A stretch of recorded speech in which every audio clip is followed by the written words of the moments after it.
So good morning, ladies and gentlemen. A very warm welcome to all of you who have joined us for the 9th annual two-day Gatekeepers of Governance Summit. There have been and continue to be exciting developments in the corporate governance space, and it's our expectation that many of them will figure in the deliberations over today and tomorrow. A word about the organizers. Excellence Enablers, a corporate governance and board advisory consultancy firm, was set up over a decade ago. The continuing endeavor has been to grapple with the issues that impact the interests of the stakeholders, while at the same time demystifying corporate governance. Working with the founder, Mr. Damodaran, on this endeavor are a number of highly experienced and renowned consultants and advisors, MBAs, company secretaries, and lawyers who offer experience-based consultancy. Well, over the years, Excellence Enablers has assisted and continues to assist several companies and groups with their services such as finding directors for their boards, board evaluation exercises, training of directors and improving board processes and performance.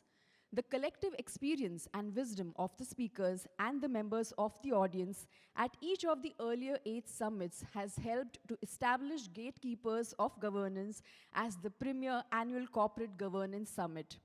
As in the earlier years, we have this year's summit a number of outstanding speakers who are uniquely positioned to shed light on solutions to complex matters. Well, over the next 2 days, we will have 9 sessions that address different aspects of corporate governance. So thank you so much for joining us in our search for the best solutions. Our inaugural session is on regulators, friends, foes, or frenemies. With every additional legislative or regulatory prescription, there is an unexpected negative reaction in the regulated universe. Are regulators facilitating the ease of doing business, obstructing business, or is it a mixed bag? May I also introduce our host, Mr. Damodaran. He is the chairperson and the founder of Excellence Enablers, a former civil servant and now an independent consultant and corporate advisor, coach, and mentor. Mr. Damodaran has served and continues to serve on the boards of several reputed companies. He has formerly served the government in various capacities and has been chairman of SEBI, IDBI, and Unit Trust of India. May I first request Mr. Damodaran to welcome our guest on stage.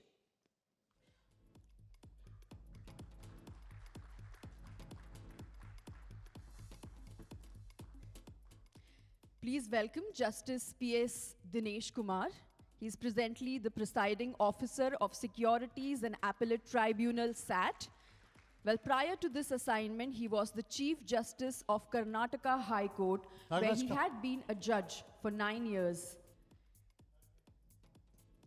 Prior thereto, he was a senior standing counsel for the Government of India and a senior panel counsel for several major institutions. He is a trained mediator and also a trainer in mediation. Please welcome Justice P.S. Dinesh Kumar.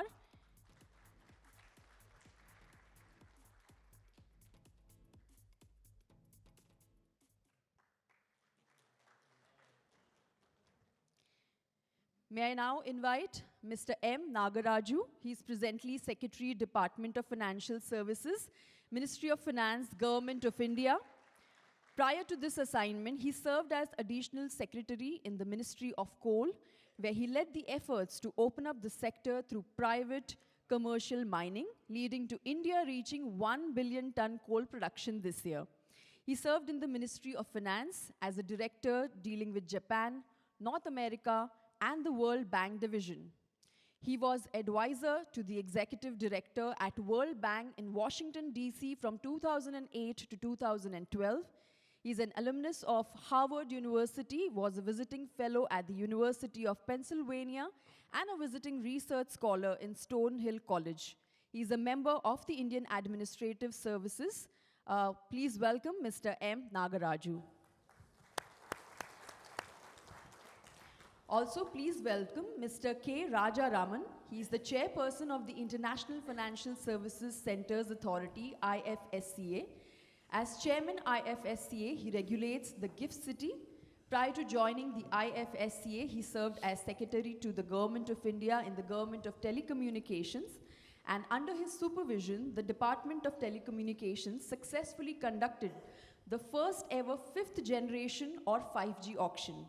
And over a 35-year career in government service, he has held senior positions in Government of India as well as in Government of Tamil Nadu. He was the Managing Director of Chennai Metro Railways for close to 4 years during its early construction phase. He is a former member of the Indian Administrative Services, Mr. K. Rajaraman. And now please welcome Mr. Ashwani Bhatia. He has been the whole-time member of Securities and Exchange Board of India, SEBI, since June 2022. Prior to this assignment, he held the position of Managing Director in State Bank of India. While at SBI, over a period of 35 years, he handled several important responsibilities, including Chief General Manager, Small and Medium Enterprises. He was also the President and Chief Operating Officer of SBI Capital Markets Limited. In addition, he served as Managing Director and CEO, SBI Funds Management. He was wide experience in treasury operations, retail banking, credit, investment banking, and asset management. Mr. Ashwani Bhatia.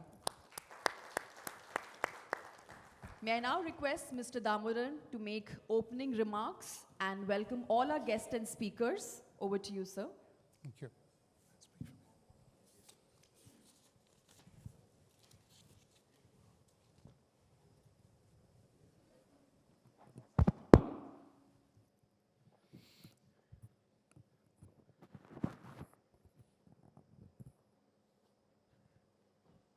Good morning, friends.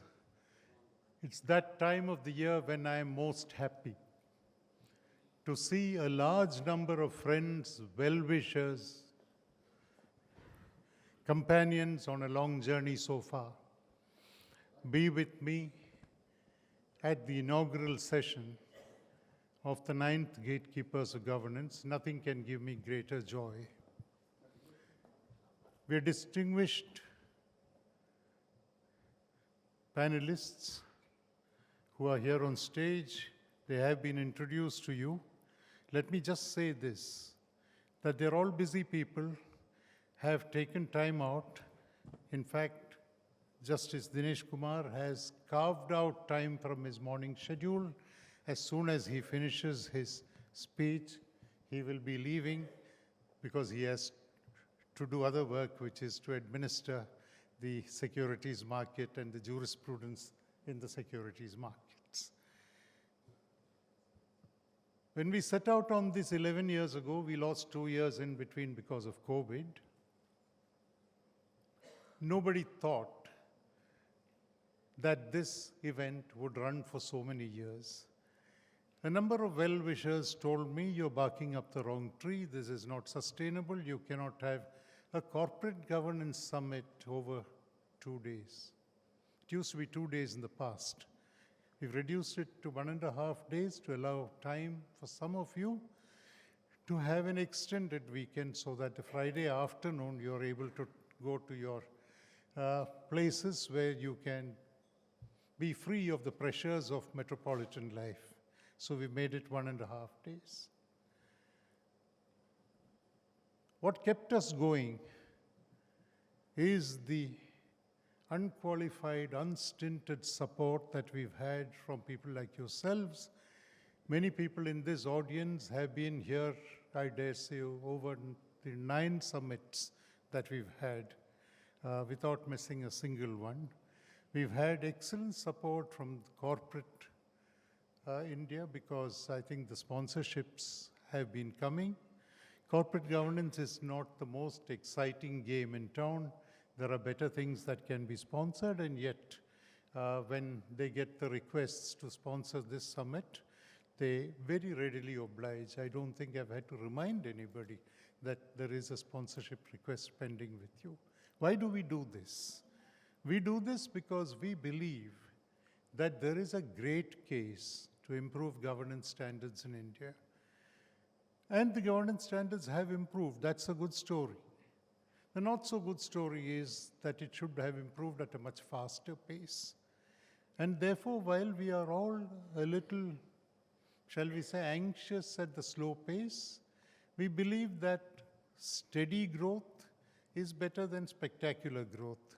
You don't get derailed if you abandon steady growth, if you abandon spectacular growth and get into the area of steady growth. Over the next several sessions, we are attempting collectively to address a number of interesting questions. Some of them have been worded provocatively so that we get the best out of our panelists, not that they need much prodding. They're all good minds, happy to express themselves. We also expect that this will be a series of conversations that will involve a large element of participation from the audience. Because when you have an enlightened audience, it would be a shame if they don't get to ask questions. So except in the inaugural session where we don't have a Q&A part, because we have very senior people here, regulators, it's best that the available time is utilized in hearing them out. Over subsequent sessions, please engage with the panelists, ask the tough questions to which there are no easy answers, and together we will discover the solutions that corporate India is in search of. I don't want to spend more time introducing the summit. Many of you know what this is about, and I'm equally conscious that the presiding officer of SAT has to be at his place, so let me, without further ado, welcome Justice Dinesh Kumar, the former Chief Justice of Karnataka, to make his opening remarks, after which we will have to permit him, sir, if I may say so, to leave.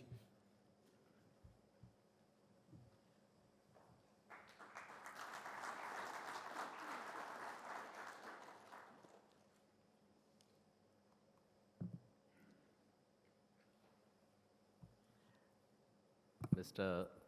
Damodaran, Chairperson, Excellence Enablers, Mr. Nagaraju, Secretary, Department of Financial Services, Mr. Rajaraman, Chairperson, International Financial Services, Mr. Ashwani Bhatia, WTA, SEBI, other dignitaries, delegates, ladies and gentlemen, greetings to one and all. I am delighted to be here this morning at the inaugural session of the 9th Annual Two-Day Corporate Governance Summit. I am informed that the summit is conceived to spearhead an all-round improvement in the governance standards, thereby widening the scope for a commitment to the highest standards of corporate governance. The history of corporate governance can be traced back to the origins of the corporations itself and the need to ensure that the commercial activities are conducted responsibly. The concept of corporate governance has developed on the 4 guiding principles. Those are 4 P's, which is people, purpose, process, and performance. It has been pivotal in ensuring a transparent and accountable governance, instilling a value-based culture in the organizations. A company's board is the primary force influencing corporate governance. Successful companies strive to have exemplary corporate governance. For many shareholders, it's not enough for the company to be profitable. It must also demonstrate good corporate governance and the citizenship through environmental awareness, ethical behavior, and other sound practices. These practices improve a company's public reputation, which can attract and retain more committed base of investors and customers. The benefits of corporate governance serve as a guide to the leadership, aligning the interests of shareholders, directors, management, community members, and its employees. When implemented across all levels of the management, it will lead to building a trust with the investors. It gives investors and other stakeholders a clear idea of what company's direction is. They promote long-term financial viability, facilitates the raising of capital, contributes to raising of share prices, and reduces the potential of financial loss. The board of directors are tasked with making important decisions such as appointments, executive compensation, dividend policy, etc., etc. Corporate governance models such as Anglo-American model, the continental model, the Japanese model have provided a mix of flexibility to the stakeholders in governance structure. It is also important to adhere to the disclosure practices and audits on regular basis, given that bad corporate governance can lead to breakdown of the company. As I speak before, the audience are largely comprising of chairpersons, directors, CEOs, CXOs, and KMPs.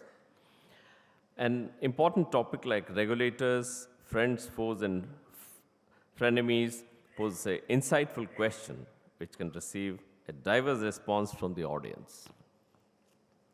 Regulators play a very vital role in corporate governance by establishing and enforcing the regulations, promoting transparency and accountability, protecting stakeholders, maximizing shareholder values, and improving the legal and institutional framework.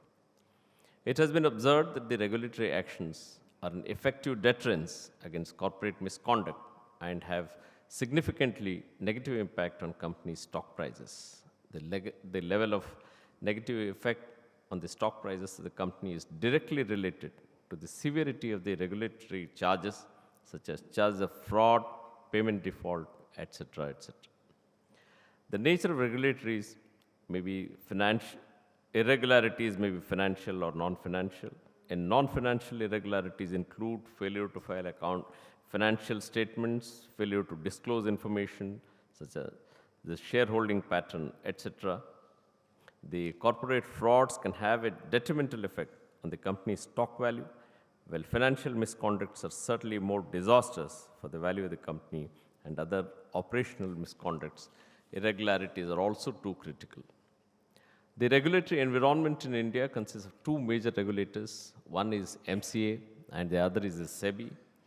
MCA is primarily concerned with the enforcement of provisions of Companies Act, Limited Liability Partnership Act, and other allied acts, rules and regulations framed thereunder, and mainly with the regulating functions of the corporate sector in accordance with law. It's also responsible for administering Competitions Act 2002 to prevent practices having adverse effect on competition.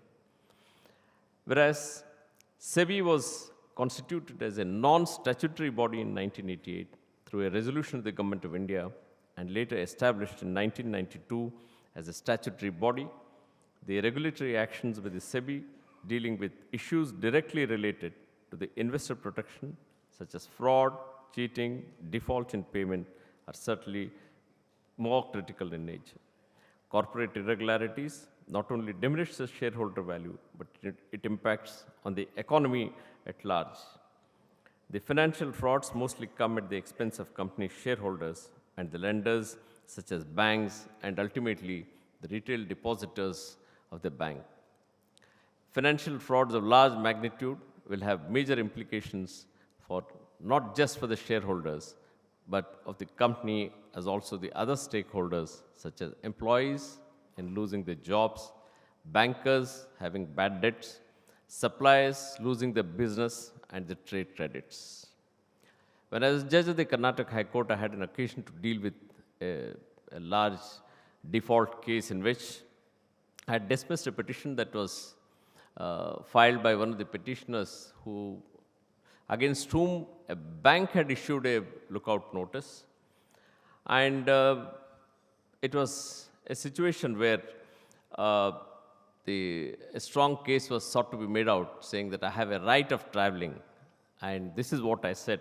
It's no doubt true that the citizen of this country has a right to travel, but I hasten to add that persons who take public money have a sacred duty to repay it.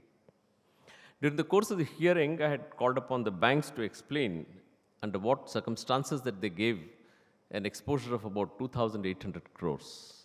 The answer was that it was a listed company on the London Stock Exchange, and based on the stock value at that particular point of time that we gave money without taking any tangible security. So what I did was I also suggested that in the course of the order for the lawmakers and the Reserve Bank of India to revisit the lending guidelines and the procedure, as well as to take necessary remedial measures to ensure that the public money is well secured even before disbursement. There's a direct relation between the corporate governance and the risk mitigation, the regulatory compliance. If companies are run based on the sound principles and ethical ethos, they will naturally work efficiently, resulting in rising company stock price.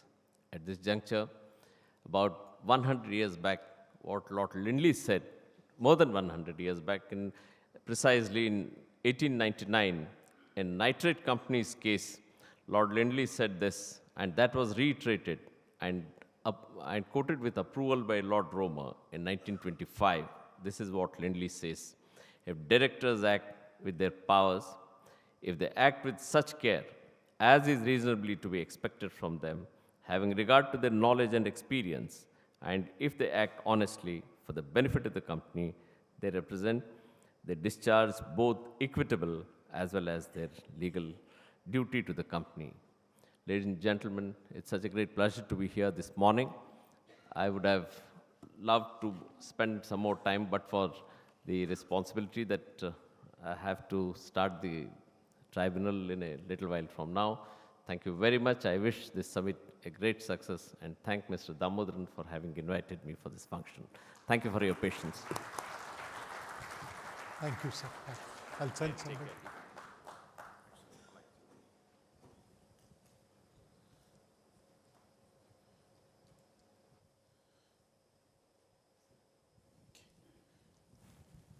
Nagaraj, you're next.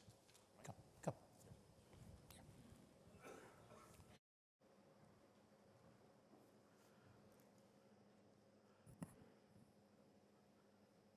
Please take it.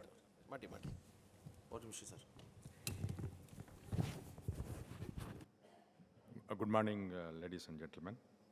Mr. Damodaran, Chairperson of Gatekeepers of Corporate Governance, Justice Dinesh Kumar,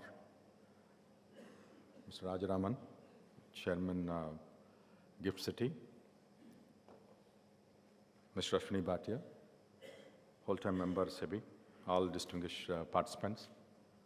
Good morning to all of you. I'm at the outset, I'm extremely grateful to Mr. Damodaran, who was my boss as Chief Secretary when I started my career in Tripura,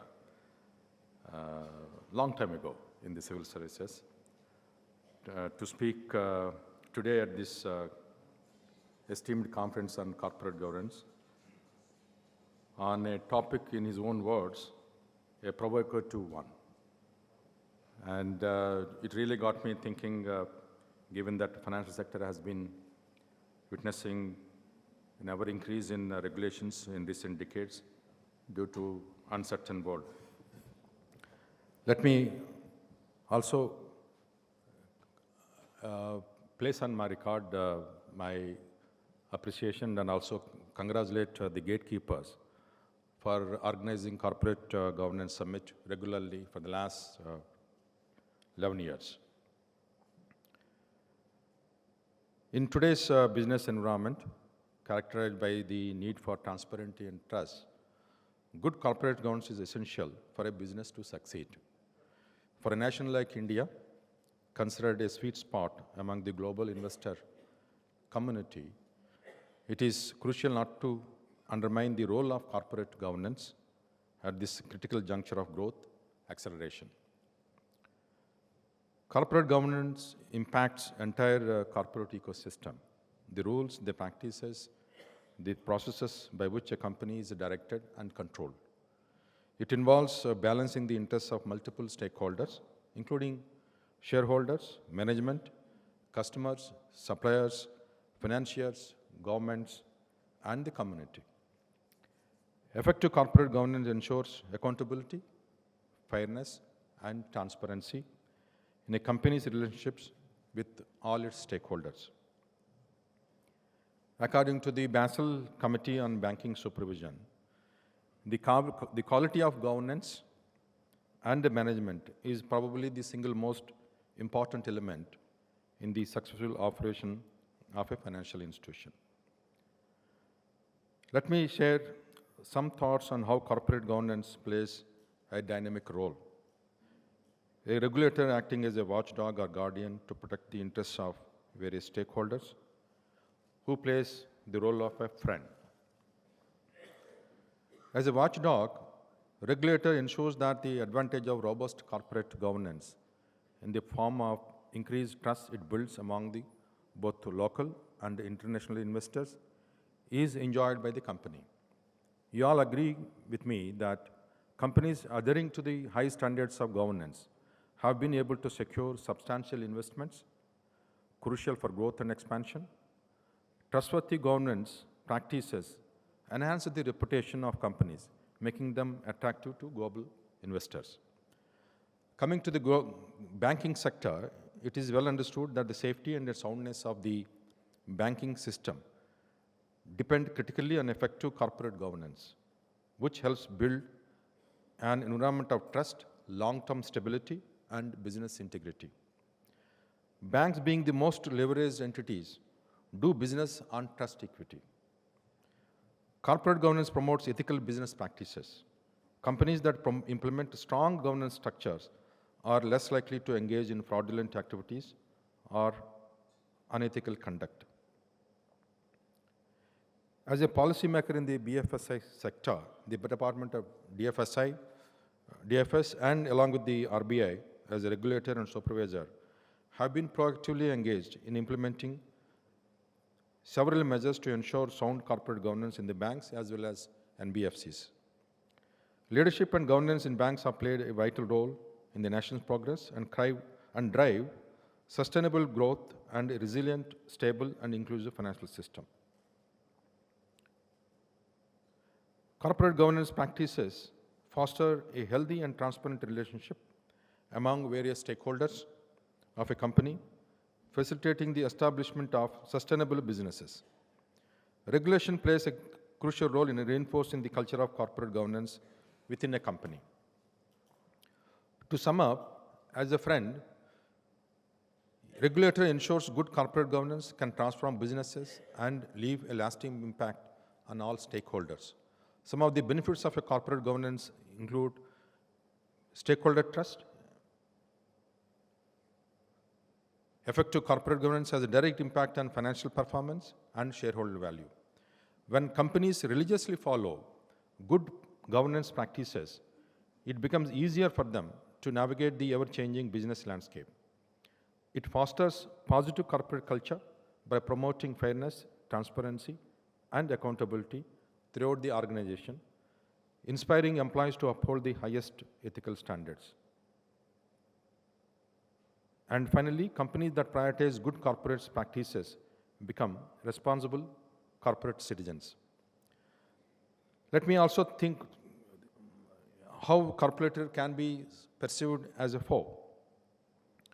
There is often criticism or skepticism surrounding the regulations, either because they are perceived as reactions to specific events, or because of regulatory hyperactivity, leading to cost-ineffective regulations that do not serve the public good.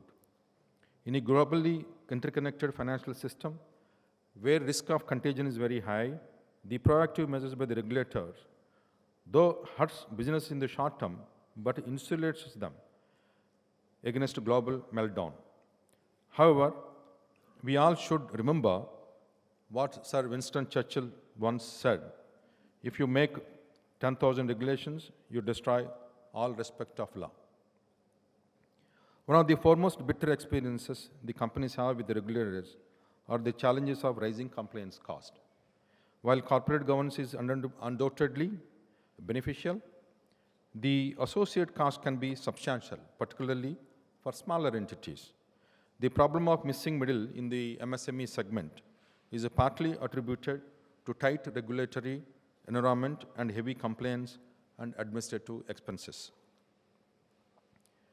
The regulatory environment often proves complex and bureaucratic. Companies frequently need to navigate a cumbersome process of compliance, which can be time-consuming and resource-intensive. This complexity sometimes hinders business operations and delays decision-making process, which is disliked by the companies.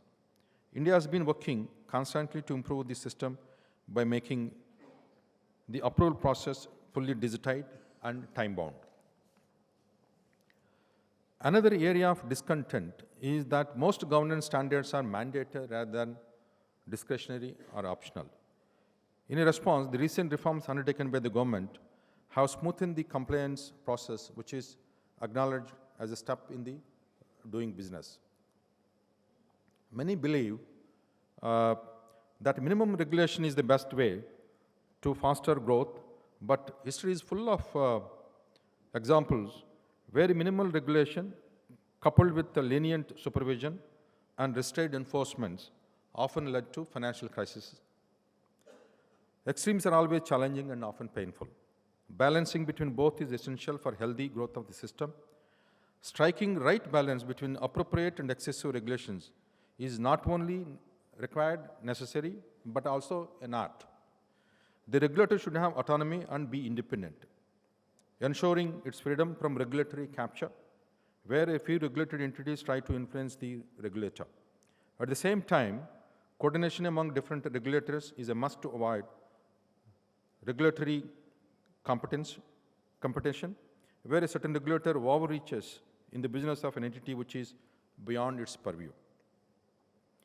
To ensure regulations remain efficient and effective in the face of changing times, it is imperative for regulators to conduct timely assessment of the relevance of existing regulations and the impact of proposed regulations, considering both their cost and benefit to the society.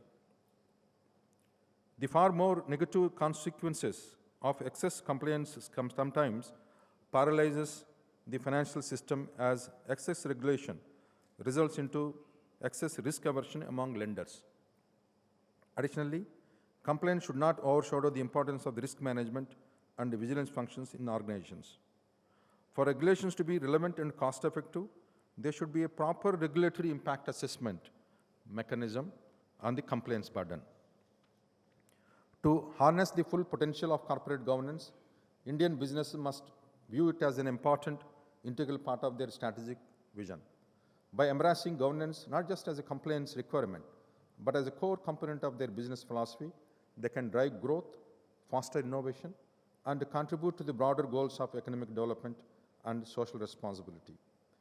Every business needs to remember what Mahatma Gandhi ji has said: the ends do not justify the means.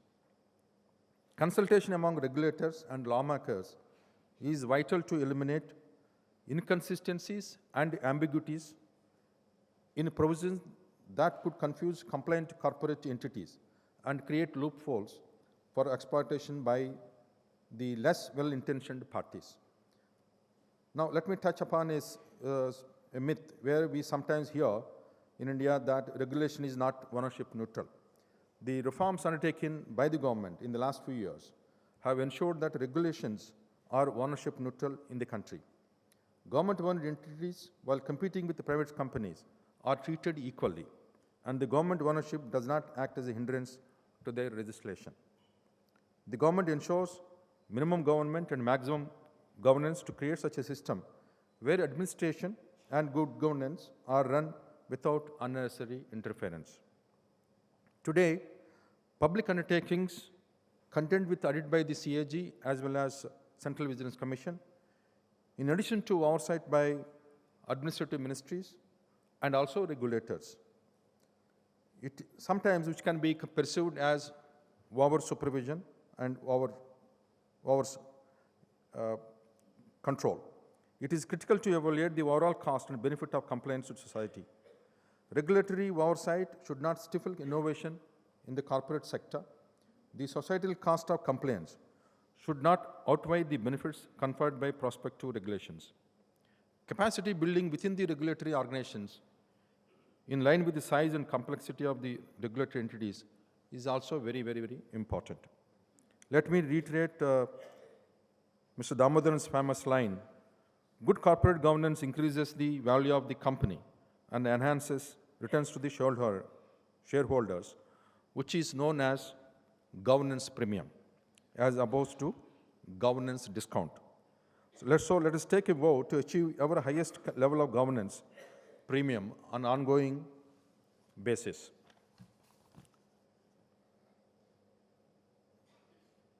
The regulators need to balance between various stakeholders, or either it should be over-regulation, under-regulation, and self-regulation. Should regulations be principles-based or prescriptive, or should they be outcome-based and exhaustive? Given that regulators mostly act in uncharted space without the benefit of insight, a bit of empathy from regulated entities is warranted. Regulators also should be self-aware that since they are, after all, mortals, therefore they are all fallible, and hence accept that they may not get right always. Regulators should adopt collaborative and consultative approach to regulations making. Similarly, RE should be encouraged to express fearlessly their views to the regulators. As Mr. Paul Solarz said, collaboration allows us to know more than we are capable of knowing by ourselves. To sum up, corporate governance in India is indeed a multifaceted concept, acting as friend, foe, and frenemy. As a friend, it builds trust, promotes ethical practices, and enhances the reputation of Indian companies.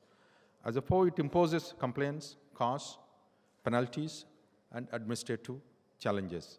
As a frenemy, it demands continuous evolution and adaptation to societal and cultural factors. An appropriate corporate culture often drives highest standards of corporate governance.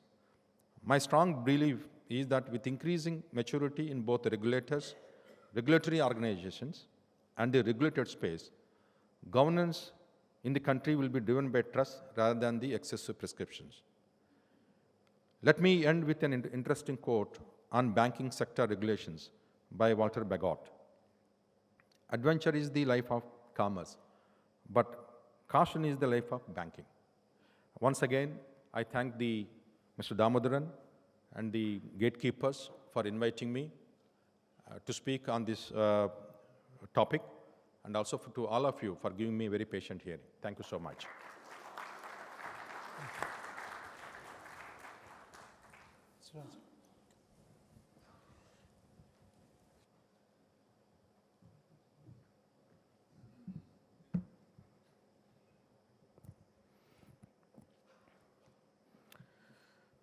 Mr. Damodaran,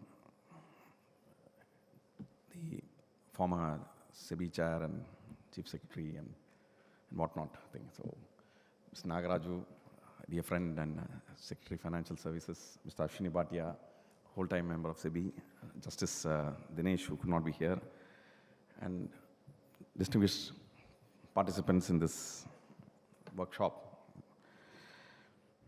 It's my pleasure to address you at this part of the Corporate Governance Summit, where we have gathered to discuss various critical pillars that support trust in the financial markets.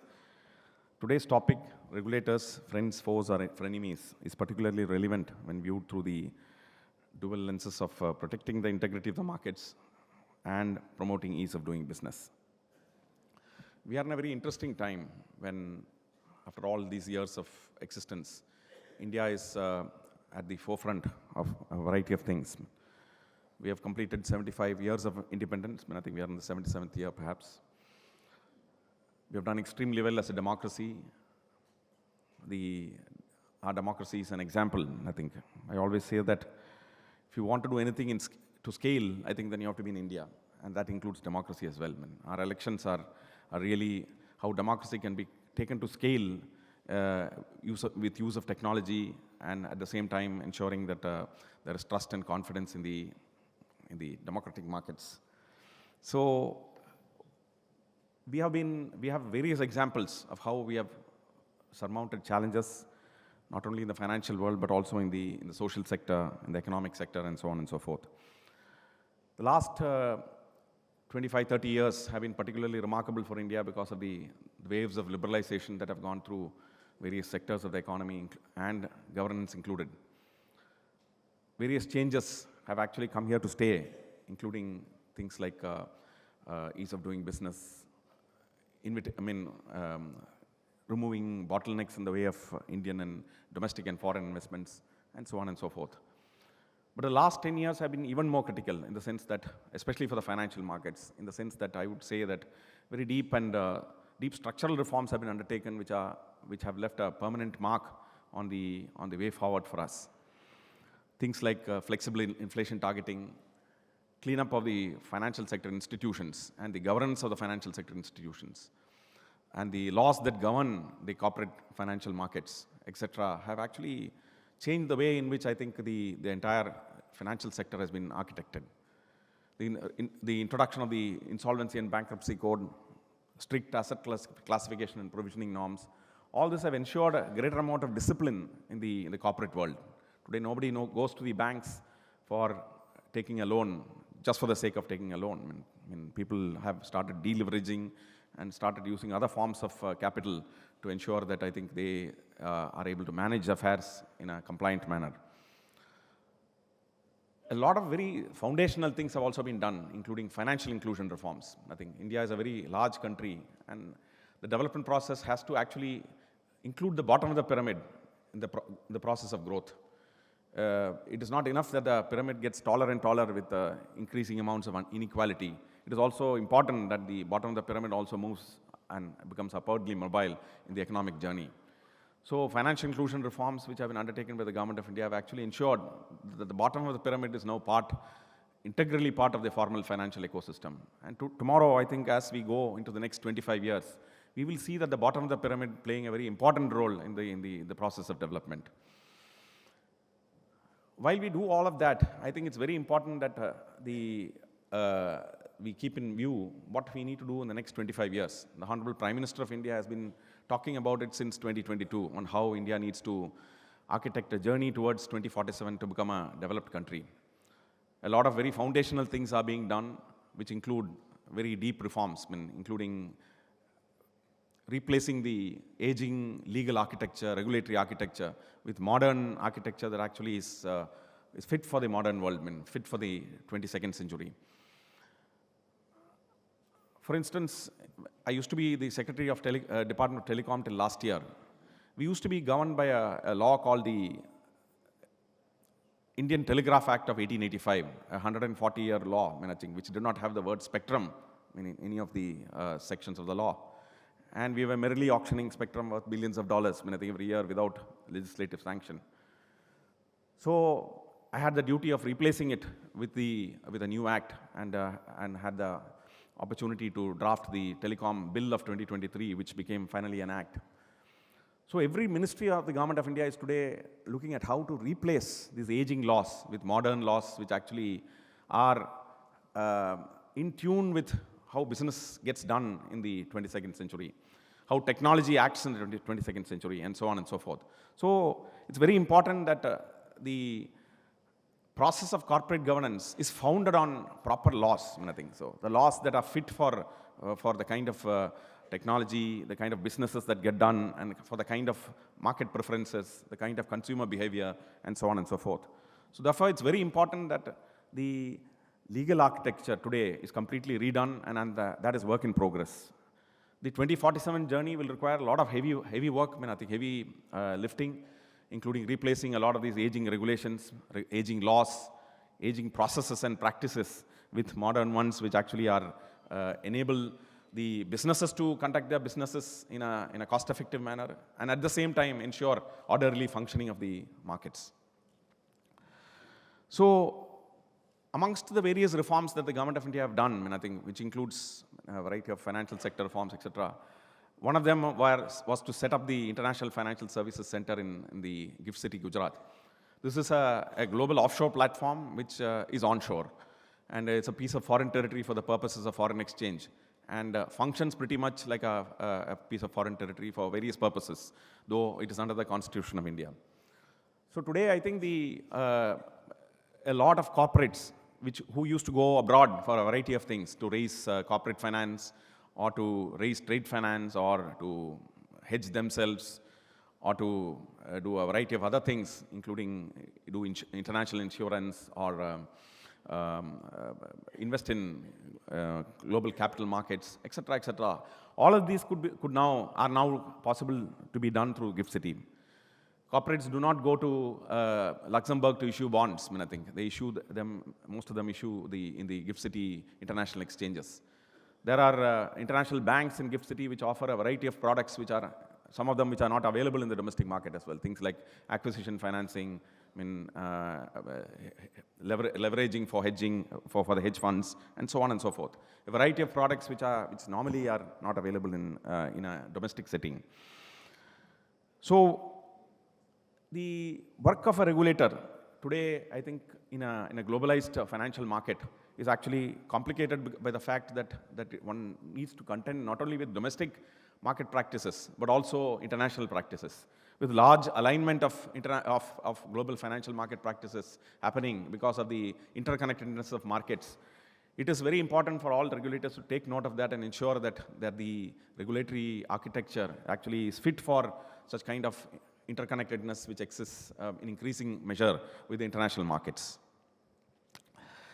If you look at the work of a regulator, I think it is. I would say. I think it always reminds me of the football pitch. I think so where there is a referee who is invisible. Mostly. I think except for the color of the T-shirt or the blazer he wears sometimes, but otherwise I think he is largely invisible. But it is for his duty to ensure that the game is played as per the rules. I think so. It's a very difficult decision. At the same time, I think he has to ensure that if he has to call out a foul, I think he has to do it within seconds. I think there's no point in calling out a foul an hour after the game is ended. So it also requires regulators to be agile. I think a referee has to be always constantly be present in mind and spirit and constantly on the alert.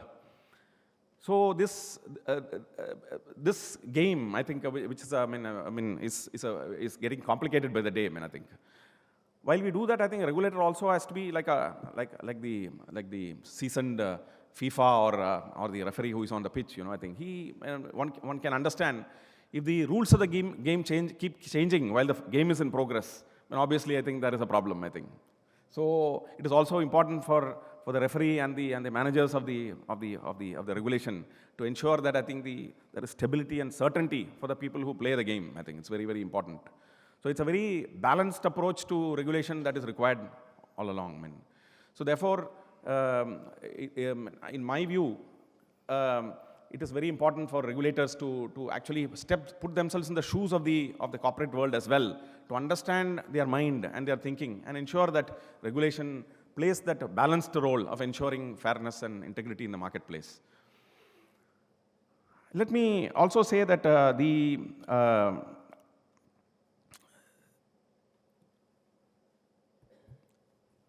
for an international marketplace like IFSCA, for instance, for us, one very important thing is to align ourselves with global standards. Because obviously, when a loan is granted by an international bank in GIFT City, one would expect that there should be a capability for that bank to sell it down, I think, or for a group of banks to actually take a share in this large loan that the corporate is seeking, and so on and so forth. So therefore, markets also require standards. I think it's very, very important that regulators play a role in bringing in market standards, product standards, and so on and so forth. Unless that is done, I think it's very difficult the cost of doing business could actually become very high in the marketplace. So in order to keep the costs down, it is important for us to actually implement standards. So that's why people like all of us, including SEBI, IFSCA, and a whole host of regulators are part of international standards bodies. So it's very important for us to understand how global market functions, how global businesses are done, and ensure that all the regulations keep pace with the developments in the market. So therefore, the process of constant of consultations, discussions, debates in the international fora are absolutely important. We are all part of various organizations like IOSCO for the securities market, the International Association of Insurance Supervisors for the insurance markets, BCBS, and many other institutions for banking, and so on and so forth. This enables us to actually to understand, for the regulator to have a deeper understanding of how business gets done. So let me also say that I think this, while standards are important, it is also important for us to ensure that the changes in the technology world are also kept in mind while actually the regulation is done.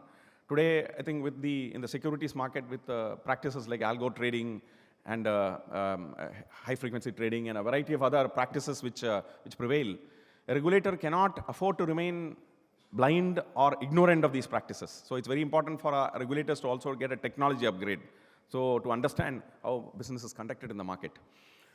Things now, very important cutting-edge developments like AI have started influencing the way in which businesses are being done, I think. So there could be, for example, in all these cases, a knee-jerk reaction of putting a stop or putting brakes on the way of doing business. That could be a way of actually to ensuring, there is stability in the markets. That is often called for sometimes. But sometimes I think there is also a need for regulators to balance the need for innovation with the stability in the markets. For instance, things like AI, I think.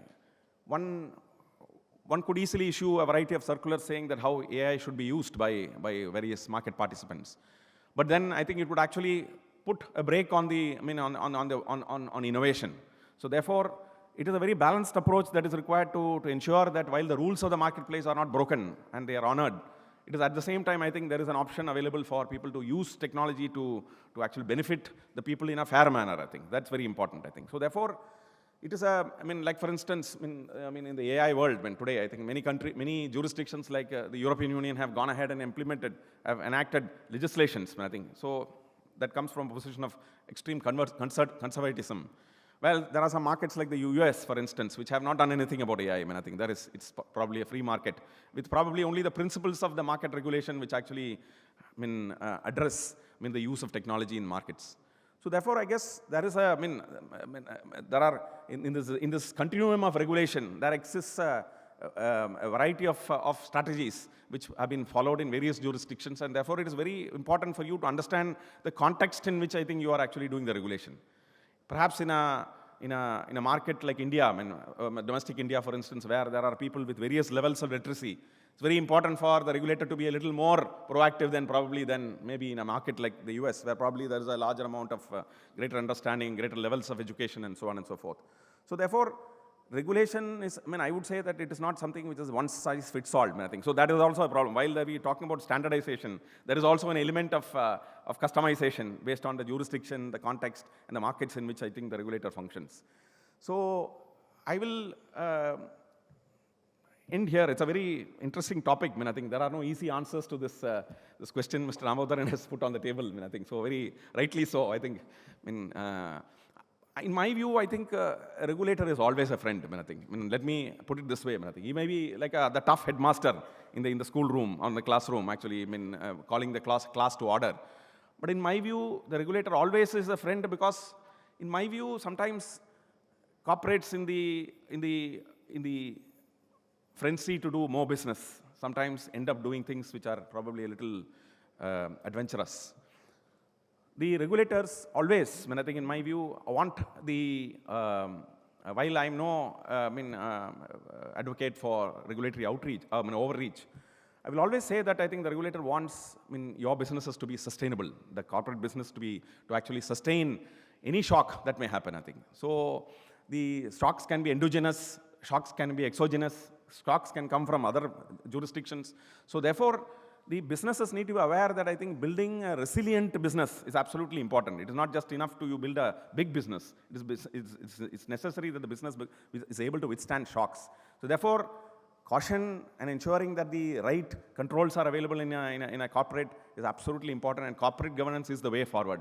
And therefore, I would say that corporate world should always understand, I think, that there is always the possibility of consultation. Like, for instance, what we have done, we have actually boxed ourselves in the IFSCA. We are one of the few regulators who have a regulation on how to make a regulation.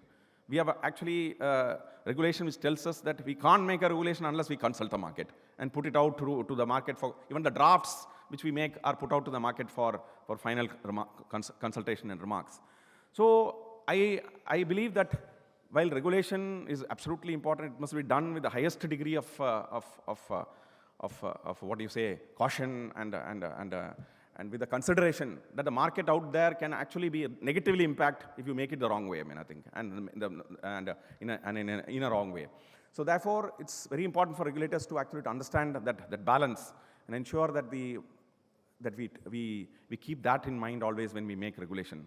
Therefore, I think it's a tightrope walk, certainly, but I always believe that good minds and good intentions will always ensure things are done in a manner that actually benefits the economy at large. And responsible regulators are a very important, I think, component of this development process. So it's very important that actually for the India at 2047, that regulators also have a code of practice, which I think maybe this is subject matter for discussion in the forum of regulators, to ensure that there is a certain minimum way, I think a code, code of practices that we adopt to ensure that I think the markets doesn't get shocked. I think, let me end by saying, I was in a Nordic country recently, I think. So one of the persons who invest heavily into India, I think. So he was telling me that out of the 10 compliance managers he has got, 8 of them are handling India, I think. So this is something which we wouldn't want to hear. So therefore, our entire exercise of ease of doing business, re-architecting the legal and regulatory framework must ensure that I think we don't unnecessarily add this burden of compliance, which is more than that is required or necessary. Let me also say that the cost of regulation is actually builds into the cost of capital. If you were to break up the cost of capital into various layers, I think one of the layers is the cost of regulation. So I guess we must keep it as thin as possible, only as much as is necessary. So therefore, I would request that, I think this is an area for debate, I think maybe within government and outside government. So we'll be very happy to actually to work with some of you, the people in this meeting, and look forward to actually actively engaging with all of you and then receiving very good suggestions for making this minimizing this cost of regulation as we go forward. Thank you very much.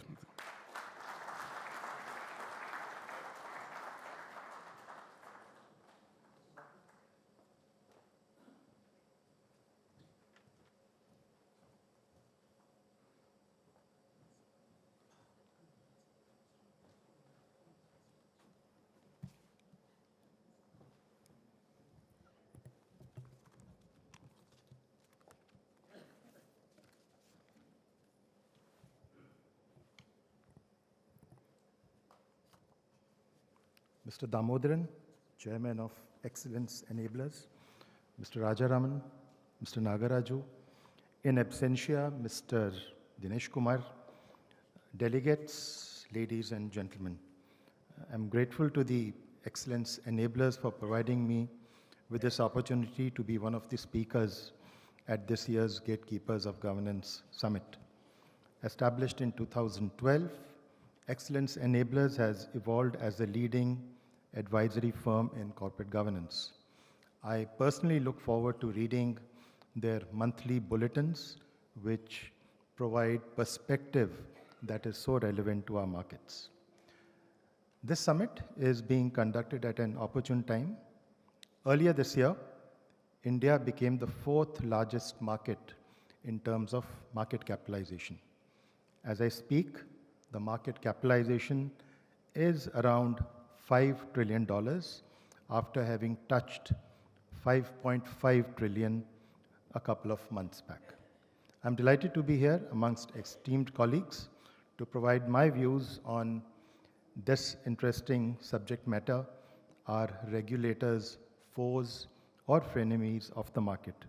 This question is relevant more than ever because we navigate complexities of governance and business on a daily basis. Indian capital markets have grown exponentially over the last 3 decades with SEBI as its guardian. Let me share some statistics that illustrate the growth in the securities market over the last few years. Market capitalization of all listed stocks has surged 6 times to around 425 lakh crores today. The number of demat accounts that hold securities electronically has increased 8-fold from 2.2 crores to 17.6 crores. Assets under management, or AUM, of mutual fund industry has grown 6 times, from 10.9 lakhs to 68 lakhs. So all these numbers are over the past 10 years. The number of mutual fund folios which hold the schemes of mutual funds has increased 5 times to 21.7 crore. This obviously leads us to believe that investors are looking to the capital markets to park their savings in the long term. The trend would also suggest that investors are increasingly showing their trust in the securities market. The monthly contribution of SIPs is now crossing 25,000 crores, indicating that there is no shortage of capital in the Indian markets.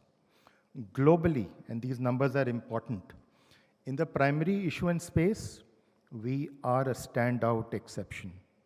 Thus, while around 1.97 lakh crores was raised in the primary markets in FY24, the fund raised in the current year are already crossing 2 lakh crores.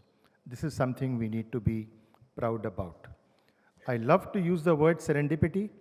Today is also the first day of the new rules kicking in relating to F&O.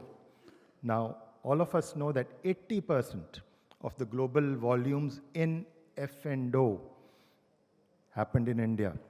And surprise, surprise, when we did the discussion paper, most of the views or the suggestions that came for the discussion was, isko rehne do, isko, let it remain.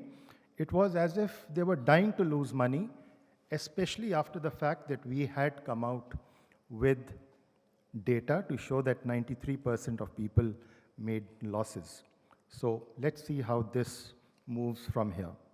With only 3% of global GDP, India has led with a 30% share of all IPOs and raised 12% of the globe's IPO money in the first 3 quarters of 2024.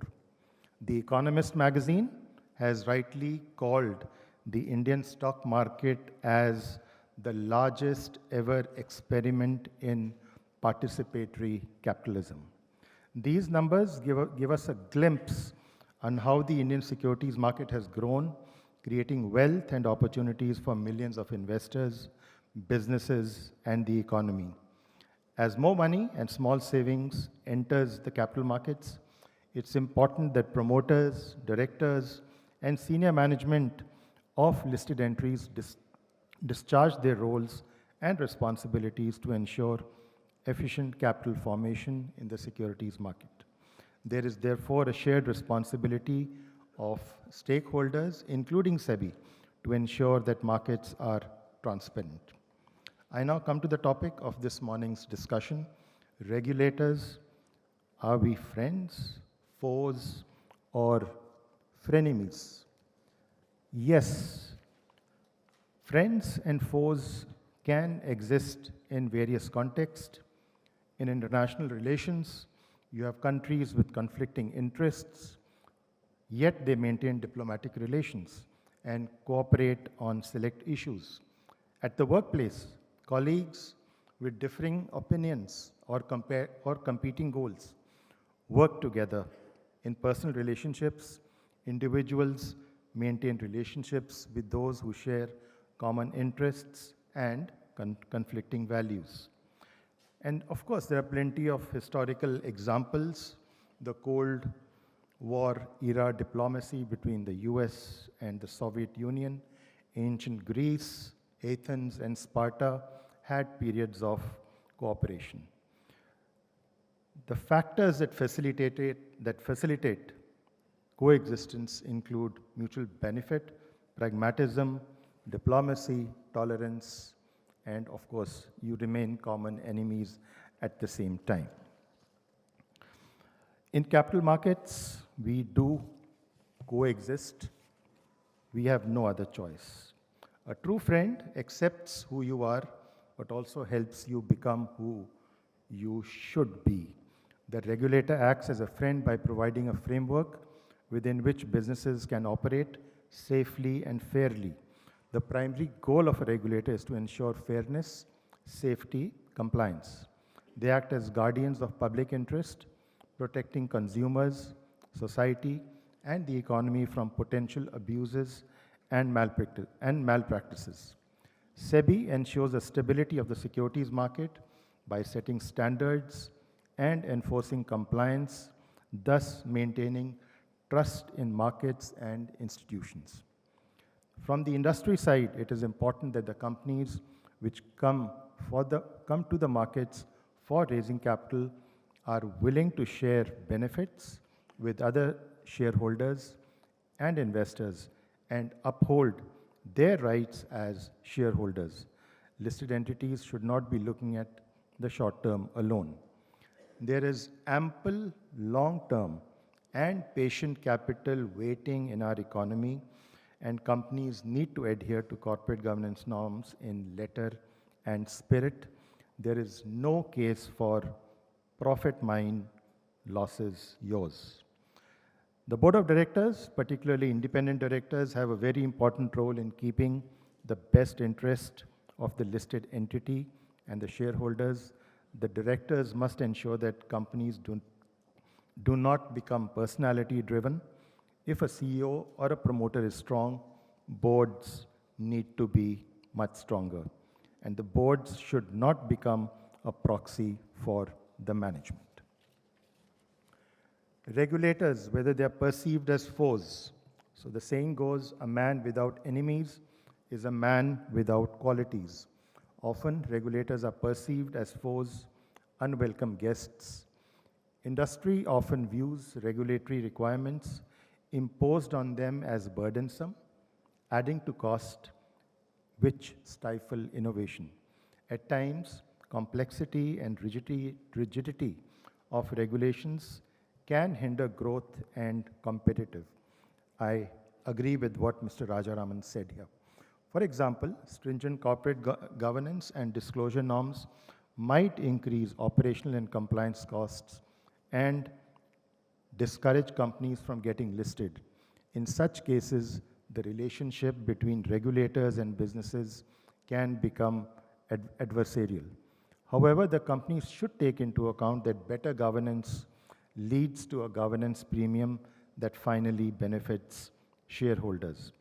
Indian capital markets follow a disclosure-based regime. Ensuring transparency is necessary, and it is the task of boards and management to comply. Given this, SEBI has recently mandated disclosures of the most relevant KPIs or key performance indicators in offer documents. The framework focuses on ensuring parity of information between investors in the IPO and disclosures, commitments and promises made to pre-IPO investors. Disclosures of price at which shares have been issued or transferred in the issuer's recent history and continuity of pre-IPO disclosures. In recent times, support provided by proxy advisors and stewardship of institutional investors has been on a rise and is welcome. Concerns of lack of transparency and inadequate disclosures by the companies have been raised by such market participants. It is important for the board of directors and the management to consider the concerns raised by such stakeholders. The board of directors as a whole and the audit committees in particular have a significant role in managing conflicts of interest of management, board, and shareholders, and monitoring misuse of corporate assets and abuse in related party transactions. SEBI has observed instances of diversion of funds, issue proceeds to related entities, connected parties, and to shell companies. It is also observed in some entities that the companies book fraudulent sales and purchases through circular transactions amongst related parties. Such concerns require the regulators to step in to ensure that markets operate fairly and efficiently to protect the interest of investors. Now, let me do some context setting here and talk to you of a fable. And the fable is about the goose that laid the golden eggs. A poor farmer who owned the goose and laid eggs made of solid gold. Each morning, the farmer would eagerly await the precious eggs from the goose's nest. One day, the farmer, impatient and greedy, thought, why wait for a day? Let's kill the goose and get all the gold at once. The goose was slaughtered, but he found no more gold eggs. We don't find the issue of golden eggs in Shakespeare, Merchant of Venice, but Portia's wisdom, the wise and wealthy heiress, exemplifies prudent decision-making, much like the moral of the goose that lays golden eggs. She advises Bassanio to choose wisely, emphasizing long-term value over immediate gains. The context that I was setting to you or before you was relating to SME. Day before yesterday, we came out with a discussion paper on this. So the SME enterprises platform of the stock exchanges was operationalized in 2012 to serve as an alternate source of raising funds for emerging small businesses. Ever since, there's been an increase in number of SME issues, as also the investor participation in such offerings. During the last decade, more than 14,000 crores have been raised, of which around 6,000 have been raised in the last financial year. Today, such companies have a market capitalization in excess of 2 lakh crores. This is a welcome development. There are major concerns, however, that have been observed in this segment of the capital market. Post-listing, many SME companies and their promoters have been resorting to questionable means that project an unrealistic picture of their company and its operations. Typically, these companies follow this up with corporate actions like rights issue, bonus issue, stock splits, preferential allotments, etc. Such kite flying by SME companies when the ground reality is entirely different raises concerns. The above actions do create a positive sentiment which induces investors into purchasing such securities.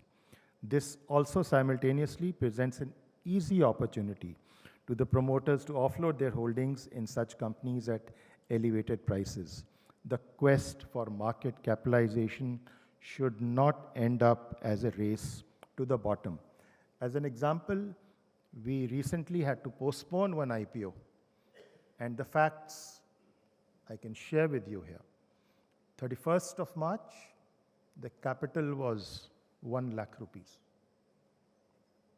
Post-listing, the capitalization was would have been 780 crores. Just imagine, over a period of 7-8 months, this is happening under our nose. So we have been interfering, but like a good policeman can't catch all pickpockets, it's beyond us to catch all the people who are doing wrong. Let's hope this discussion paper works like the way we are hoping that the F&O regulations that kick in today will work in some manner. The regulators as frenemies. The reality is that regulators often fall in between as frenemies. This relationship is characterized by a mix of cooperation and conflict. Businesses and regulators need each other. Businesses require a stable and predictable environment to thrive, while regulators need businesses to comply with laws to achieve their objectives. This dynamic creates a frictional relationship where both parties must navigate their interests carefully. The key to a healthy relationship between regulators and businesses lies in striking a balance. Regulators must be flexible and adaptive, understanding the challenges and needs of the industry they oversee. On the other hand, businesses should engage constructively with regulators, providing feedback and collaborating on solutions that meet regulatory goals without stifling innovation. So what can possibly be the areas of cooperation?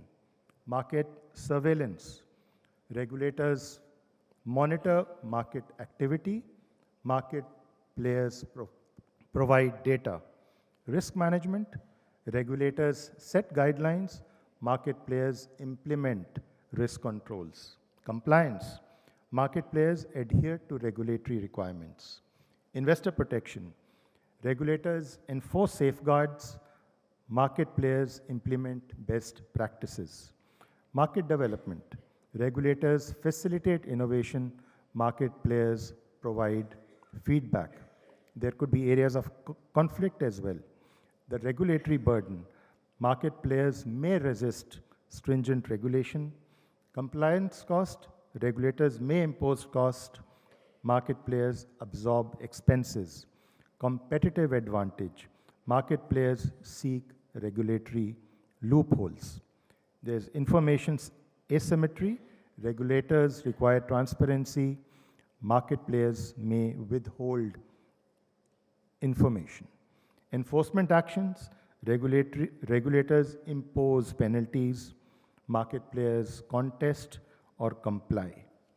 There are strategies for coexistence, regular dialogue through industry associations, public consultations, guidance and interpretations, and collaborative problem solving. To conclude, SEBI has been active in its efforts to strengthen the robustness of the market, keeping pace with the growing importance of capital markets in the economy. Our role is a complex one. We will be your friends most of the time. However, as new market dynamics emerge, we will create new regulatory frameworks or modify existing frameworks as required to fulfill our role of investor protection that relies heavily on the impartial and efficient performance of companies, their boards, and market participants. The role of SEBI and the businesses must go hand in hand to ensure continued capital formation in the Indian securities market. Thank you very much. Jai Hind.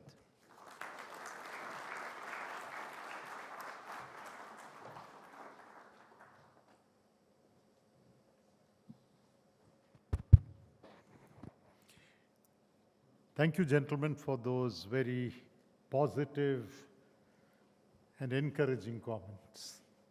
I had not intended to say anything at this stage. My job was only to hand over some certificates of appreciation.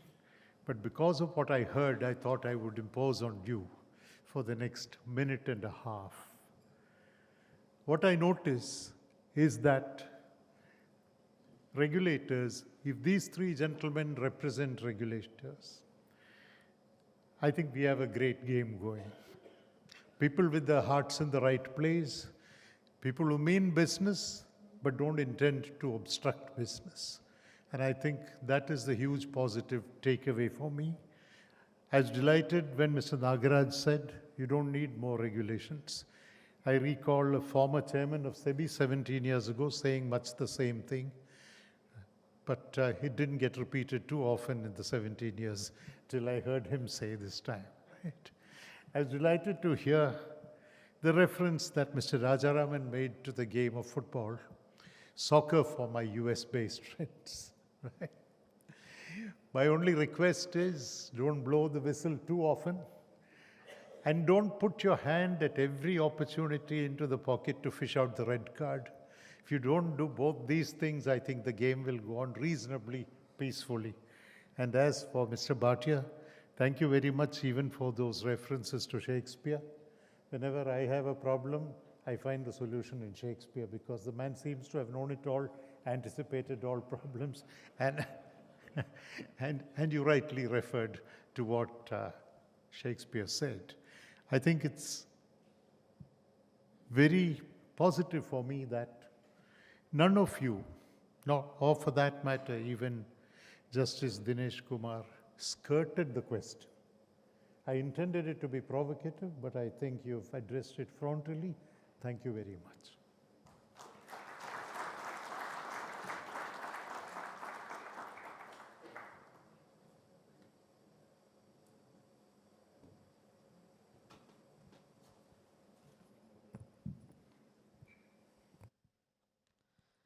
So thank you so much, Justice Dinesh Kumar, Mr. Nagaraju, Mr. Rajaraman, Mr. Bhatia, and Mr. Damodaran for setting the tone for our discussion over the next 2 days. May I now request Mr. Damodaran to please present a memento to each panelist. On behalf of each panelist, Excellence Enablers is proud to have sponsored education for one girl child for 1 full year through the NGO Nanni Kali, a Mahendra initiative. Well, it's a collaborative initiative between KC Mahindra Education Trust and the Nandi Foundation dedicated to advancing the education of underprivileged girls in India. The project offers academic support, life skilling training, and essential resources to girls from low-income families, enabling them to complete their schooling and in equipping them with skills including financial literacy and digital proficiency.